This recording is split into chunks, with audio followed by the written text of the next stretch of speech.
Hello everyone, I'm Eunice Lapus, and today I'll be discussing the aneurysm, its definition, the causes, the type, morphology, and etiological features, and the pathological.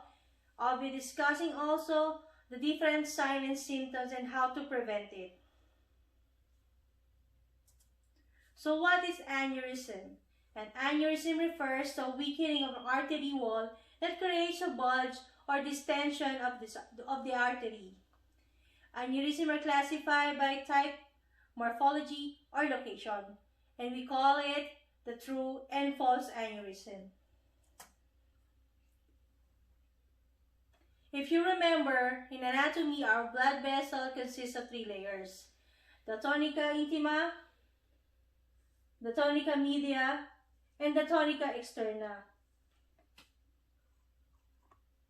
So if these 3 layers are all taking parts of expanding, the blood vessel wall is called the true aneurysm. This is associated in congenital.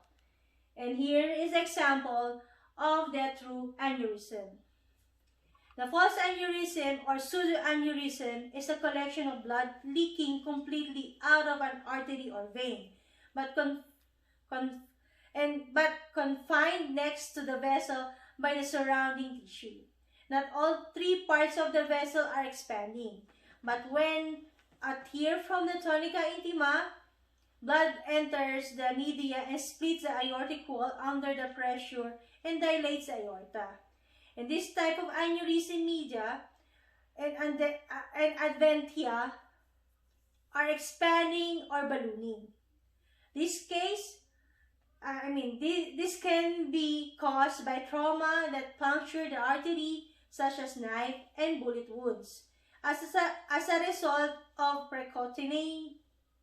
percutaneous surgical procedures such as coronary angiography or arterial grafting or use of an artery for injection. Aneurysm can also classify by their microscopic shape and size and are described as either saccular or fusiform. The saccular and the fusiform. Let's talk about the saccular aneurysm. The saccular aneurysm or berry aneurysm is a spherical outpouching that involves only a portion of blood vessel. This type of aneurysm measures 5 to 20 centimeters in diameter and are often filled either partially or fully by a thrombus. Saccular aneurysm of neck that connects the aneurysm to its main artery, a larger rounded area called the dome. The occurrence of berry aneurysm is always confined to the base of the brain. Berry aneurysm are the smallest aneurysmal dilatation and are congenital in nature.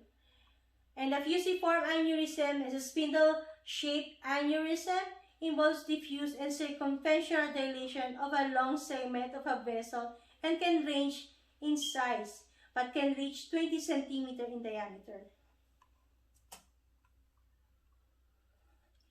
They often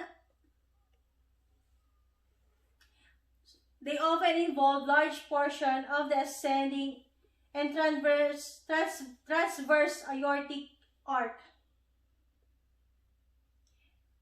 the abdominal aorta, and the iliac arteries. Aneurysm can also be classified by their location. Take note that it can occur within any of the blood vessels. Arterial and venous, with arterial being more common in the heart, the aorta, the brain, the legs, kidney, and capillaries. Cerebral aneurysm, also known as intracranial or brain aneurysm, occurs most commonly in the anterior cerebral artery, which is part of the circle of Willis. This can cause severe stroke leading to death. The next most common site of cerebral aneurysm occurs in internal carotid artery. Symptoms will differ by the site of the aneurysm and can include, let's say, for cerebral aneurysm, symptom can occur when the aneurysm pushes on the structure in the brain. Symptoms will depend on whether an aneurysm has rupture or not. There may be no symptoms present at all until the aneurysm is ruptured. For an aneurysm that has ruptured, not yet ruptured, the following symptoms can occur: the fatigue, loss of perception, loss of balance, speech problem, and double vision. And for the ruptured aneurysm, symptoms of the subarachnoid hemorrhage may present: severe headache, loss of vision, double vision, neck pain or stiffness, pain above or behind the eyes. Risk factor of aneurysm include diabetes, obesity, hypertension, tobacco use, alcoholism, high cholesterol, copper deficiency, increasing age, family history, and tertiary syphilis infection. Connective tissue disorders such as Lewis-Diaz syndromes, Marfan syndromes, and certain forms of Ehlers-Danlos syndrome are also associated with aneurysm. Aneurysm dissection and ruptures in individuals under 40 years of age are a major diagnostic criteria of the vascular form of Ehlers-Danlos syndrome. Treatment.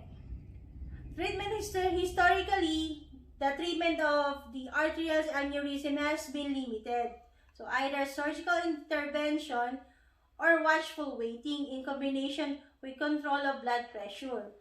At least, in case of abdominal aortic aneurysm, the decision does not come without a significant reason cause. Hence, there is a great interest of identifying more advanced decision-making approach that are not solely based on the abdominal aortic aneurysm diameter, but involve other greater or other geometrical and mechanical nuances, such as local thickness and wall stress. In recent years, endovascular or minimal invasive techniques have been developed for many types of aneurysm. Aneurysm clips are used for surgical procedure. They call it mostly known as clipping of aneurysm.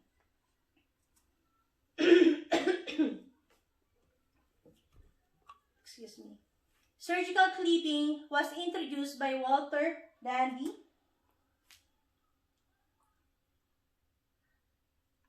He's a resident of Johns Hopkins Hospital in 1937. The procedure consists of craniotomy to expose the aneurysm and closing the base of neck of the aneurysm with a clip. The surgical technique has been modified and improved over the years. Endovascular coiling was introduced by Italian neurosurgeon Guido Gigliemi at UCLA in 1989. It consists of passing a catheter into the femoral artery in the groin, through the aorta, into the brain arteries, and finally into the aneurysm itself. Platinum coils initiate a clotting reaction within the aneurysm that, if successful, fills the aneurysm dome and prevents its rupture. A flow diverter can be used, but risks complications.